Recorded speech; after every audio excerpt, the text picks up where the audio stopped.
Assalamualaikum warahmatullahi wabarakatuh. Jumpa lagi sobat petani semua, sahabatku para pecinta tanaman, khususnya tanaman anggur.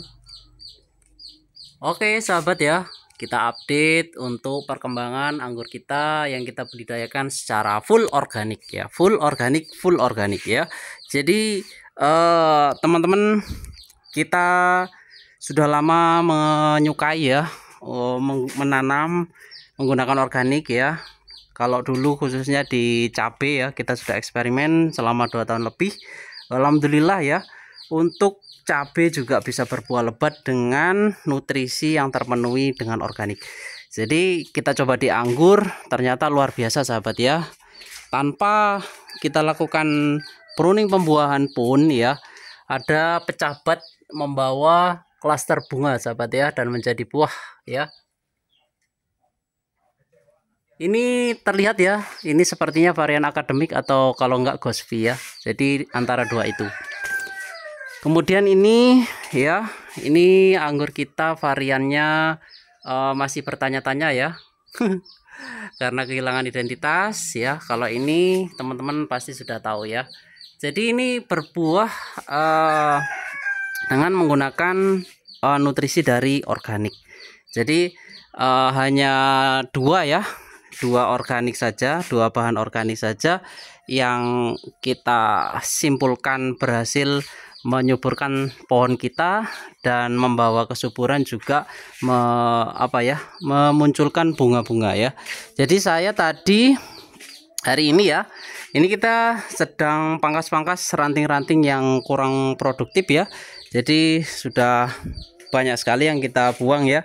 Kita taruh di sini ya. Ini di situ. Jadi banyak sekali yang kita buang, dan di sana. Jadi di sini juga ada ya. Jadi ranting-ranting yang kita potong-potong. Jadi karena itu organik ya. Jadi ya kita kembalikan lagi ke media tanam ya. Jadi seperti itu sahabat ya. Apapun semua hal yang berbau organik kita masukkan di sebagai topping media tanam ya. Nanti akan lapuk terurai dengan pola alam ya, alami saja, dan ketika kita siram akan turun ke akar dan diserap akar menjadi nutrisi tanaman ya. Sesimpel itu konsepnya. Tapi teman-teman juga harus memberikan unsur-unsur organik yang mengandung kalium, fosfor, dan nitrogen, juga bahan-bahan mikro yang lainnya ya. Teman-teman hanya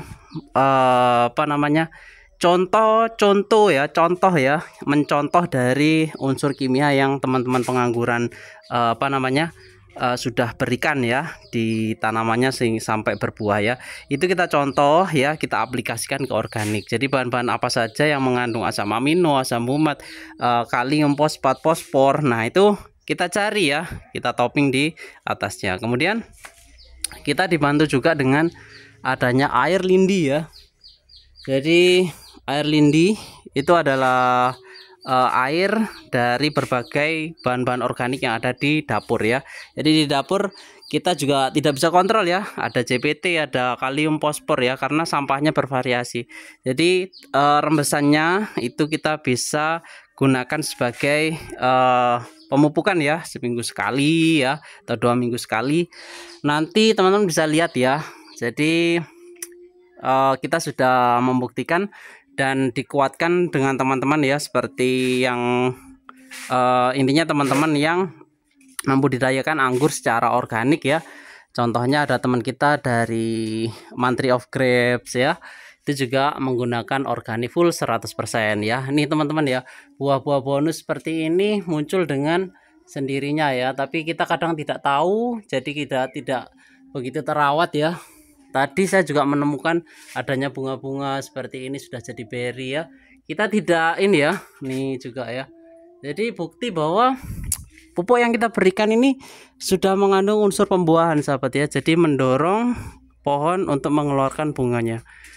Nah itu ya sahabat ya. Jadi dua unsur itu tadi, teman-teman jika mau mencontoh ya, mengadopsi dari cara saya.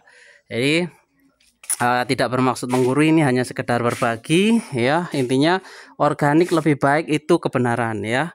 Tapi untuk kebutuhan tanaman ya, rata-rata teman-teman atau apa namanya, kita semua ya kadang merasa takut kekurangan nutrisi. Jadi kita membeli yang takaran dan dosisnya sudah ada di pupuk pertanian, di toko pertanian ya, pupuk-pupuk kimia sintetis ataupun pupuk organik yang ada unsur sudah tertakar ya. Tapi kita memiliki konsep jika menggunakan unsur organik ya sahabat ya, kita memiliki konsep berikan, sediakan makanan apapun itu ke dalam media tanam. Suatu saat ya, jadi insting dari tanaman ini, ketika si tanaman membutuhkan apa ya, itu akar akan mencarinya ya. Selama di media tanam kita berikan dan ada ya, itu sudah pasti tercukupi sahabat ya. Sesimpel itu pemikiran saya, mudah-mudahan bisa apa ya, diterima ya. Diterima ya. Mudah-mudahan bisa diterima ya. Buktinya juga sama saja sahabat ya, anggur kita dengan anggur di rumah teman kita, untuk secara apa ya, secara bentuknya ya, secara apa namanya, besarnya ya. Tapi memang kalau memang teman-teman ragu ya, teman-teman bisa menggunakan semi organik dulu ya. Tapi ingat ya, mikroorganisme di dalam tanah ini pastinya akan terganggu dengan adanya unsur kimia sintetis ya, apalagi yang berlebihan ya. Jadi kalau kita mau ternak mikroorganisme ya, dari awal organik ya organik terus sahabat ya. Makanya saya membeli banyak pupuk-pupuk kimia yang masih ada tapi enggan saya pakai karena ya itu tadi ya. Jadi secara pemberdayaan mikroorganisme tidak membutuhkan unsur sintetis ya, mereka butuh unsur-unsur organik ya sahabat ya. Oke sahabatku ya, mudah-mudahan anggur sahabat-sahabat semua bisa berbuah ya, bisa matang dan rasanya juga manis ya, unsur-unsur